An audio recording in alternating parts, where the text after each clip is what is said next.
You threw discus. It's for distance, right? That's important in this sport. Yeah. But this sport also requires accuracy. Okay.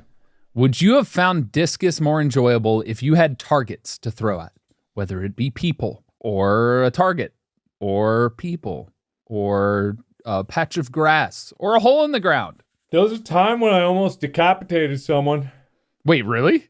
Well, it didn't mean to. I was like measuring for other throwers for an event for some reason. Like we were just like needed volunteers. So I was going out and measuring. So I would like track it down and I would mark it down, get the distance, put the flag where it landed, just spot things and then put the flag where it landed so they could measure it. And then I would throw it back to the side. And so I would chuck it to the side and, I would discus hurl it off to the left away from people so that they could retrieve it without having to walk into the field. Because if the people who threw it had to walk into the field, then they would just get in the way. So I would chuck it to the side so that they could just go get it easily over there.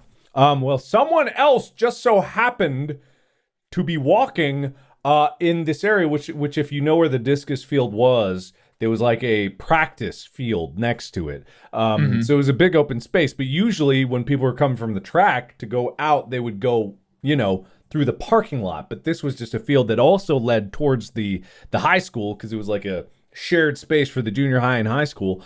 But usually it was empty. And every time I had thrown it off to the left, which was towards that empty field, it was empty. And then I measure this one and I pick up the discus and I go, hey up.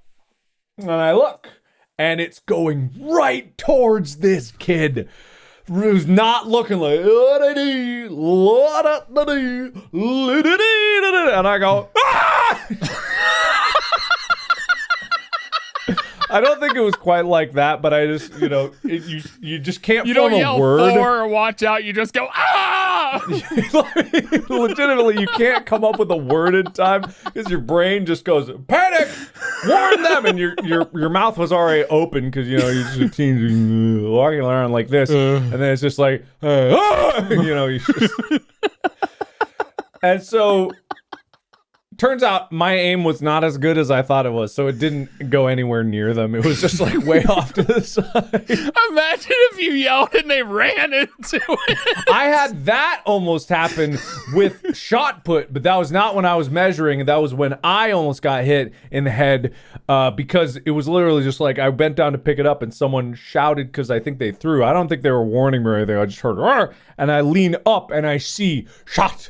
I'm just like, and I look just as I'm going up, I just kind of, and it just whoosh, right where my head was. So that was not fun. That was before all of the numerous hospital visits that you've had. Yeah. That was when you had good luck. I don't think I've ever actually gone to the hospital. No, I got hit in the eye with a pickle, so I think that technically counts. I was about to say for an injury. Yeah, pickle. That pickle counts. I don't know if I've ever gone to the hospital for an injury. No. That's a lie. I had an ankle injury that they thought was really bad. Just was a sprain, luckily. Anyway, moving on. Good story, Mark. Good story.